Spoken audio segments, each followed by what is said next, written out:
ছাত্রবৃত্তি ক্লাসে ২-৩ শ্রেণী নিচে আমাদের পণ্ডিত ছিলেন শিবনাথ।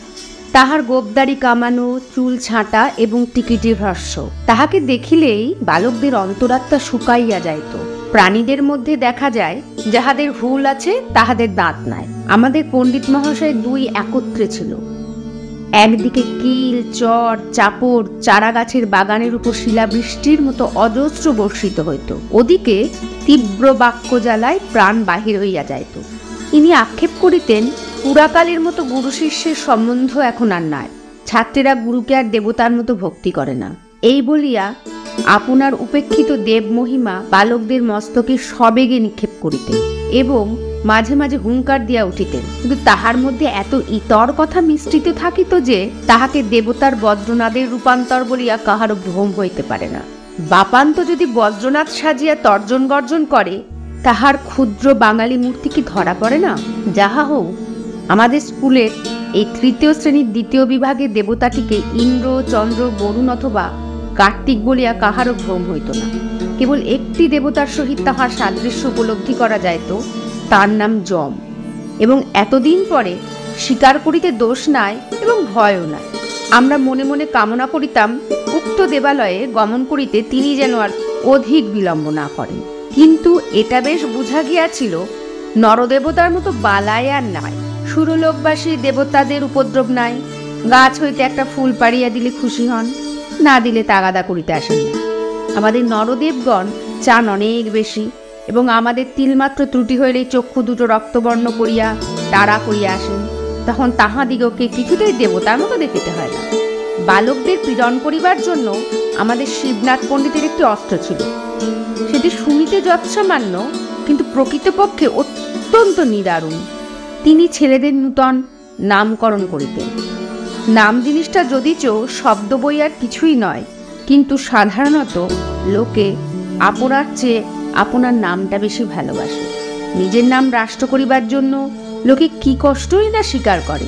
এমনকি নামটিকে বাঁচাইবার জন্য লোকে আপনি মরিতে কুণ্ঠিত হয় না। এমন নামপ্রিয় মানবের নাম বিকৃত করিয়া দিলে তাহার প্রাণের চেয়ে প্রিয়তর স্থানে আঘাত করা হয়। এমনকি যাহার নাম ভূতনাথ, তাহাকে নলিনীকান্ত বলিলে তাহার অসহ্য বোধ হয়। ইহা হইতে এই তত্ত্ব পাওয়া যায়, মানুষ বস্তুর চেয়ে অবস্তুকে বেশি মূল্যবান জ্ঞান করে। সোনার চেয়ে বাণী, প্রাণের চেয়ে মান এবং আপনার চেয়ে আপনার নামটাকে বড় মনে করে। মানব স্বভাবের এই সকল অন্তর্নিহিত নির্গুড় নিয়মবশত পণ্ডিত মহাশয় যখন শশীশেখরকে ভেটকি নাম দিলেন, তখন সে নিরতিশয় কাতর হইয়া পড়িল। বিশেষত উক্ত নামকরণে তাহার চেহারার প্রতি বিশেষ লক্ষ্য করা হইতেছে জানিয়া তাহার মর্মযন্ত্রণা আরো দ্বিগুণ বাড়িয়া উঠিল। অথচ একান্ত শান্তভাবে সমস্ত সহ্য করিয়া চুপ করিয়া বসিয়া থাকিতে হইল। আশুর নাম ছিল গিন্নি, কিন্তু তাহার সঙ্গে একটি ইতিহাস জড়িত আছে। আশু ক্লাসের মধ্যে নিতান্ত বেচারা ভালো মানুষ ছিল, কাহাকেও কিছু বলিত না, বড় লাজুক, বোধ হয় বয়সে সকলের চেয়ে ছোট, সকল কথাতেই কেবল মৃদু মৃদু হাসিত, বেশ পড়া পড়িত। স্কুলের অনেক ছেলেই তাহার সঙ্গে ভাব করিবার জন্য উন্মুখ ছিল, কিন্তু সে কোনো ছেলের সঙ্গে খেলা করিত না এবং ছুটি হইবা মাত্রই মুহূর্ত বিলম্ব না করিয়া বাড়ি চলিয়া যাইত। পত্রপুটে গুটিকতক মিষ্টান্ন এবং ছোট কাঁসার ঘটিতে জল লইয়া একটার সময় বাড়ি হইতে দাসী আসিত। আশু সেজন্য বড় অপ্রতিভ। দাসীটা কোনো মতে বাড়ি ফিরিলে সে যেন বাঁচে। সে যে স্কুলের ছাত্রের অতিরিক্ত আর কিছু, এটা সে স্কুলের ছেলেদের কাছে প্রকাশ করিতে যেন বড় অনিচ্ছুক। সে যে বাড়ির কেহ, সে যে বাপ মায়ের ছেলে, ভাই বোনের ভাই, এটা যেন ভারী একটা গোপন কথা। এটা সঙ্গীদের কাছে কোনো মতে প্রকাশ না হয়, এই তাহার একান্ত চেষ্টা। পড়াশুনো সম্বন্ধে তাহার আর কোনো ত্রুটি ছিল না, কেবল একদিন ক্লাসে আসিতে বিলম্ব হইত এবং শিবনাথ পণ্ডিত তাহার কারণ জিজ্ঞাসা করিলে সে কোনো সদুত্তর দিতে পারিত না। সেজন্য মাঝে মাঝে তাহার লাঞ্ছনার সীমা থাকিত না। পণ্ডিত তাহাকে হাঁটুর উপর হাত দিয়া পিঠ নিচু করিয়া দালানের সিঁড়ির কাছে দাঁড় করাইয়া রাখিতেন। চারিটা ক্লাসের ছেলে সেই লজ্জাকাতর হতভাগ্য বালককে এইরূপ অবস্থায় দেখিতে পাইত। একদিন গ্রহণের ছুটি ছিল। তাহার পরদিন স্কুলে আসিয়া চৌকিতে বসিয়া পণ্ডিত মহাশয় দ্বারের দিকে চাহিয়া দেখিলেন একখানি স্লেট ও মসি চিহ্নিত কাপড়ের থলির মধ্যে পরিবার বইগুলো জড়াইয়া লইয়া অন্য দিনের যে সংকুচিতভাবে আশু ক্লাসে প্রবেশ করিতেছে। শিবনাথ পণ্ডিত শুষ্কাস্যে কহিলেন, এই যে গিন্নি আসছে।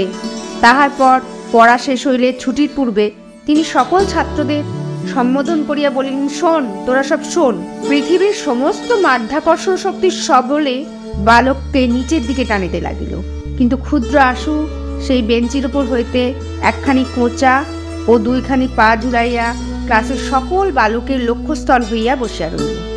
এতদিনে আশুর অনেক বয়স হইয়া থাকিবে এবং তাহার জীবনে অনেক গুরুতর সুখ দুঃখ লজ্জার দিন আসিয়াছে সন্দেহ নাই, কিন্তু সেই দিনকার বালক হৃদয়ের ইতিহাসের সহিত কোনো দিনের তুলনা হইতে পারে না।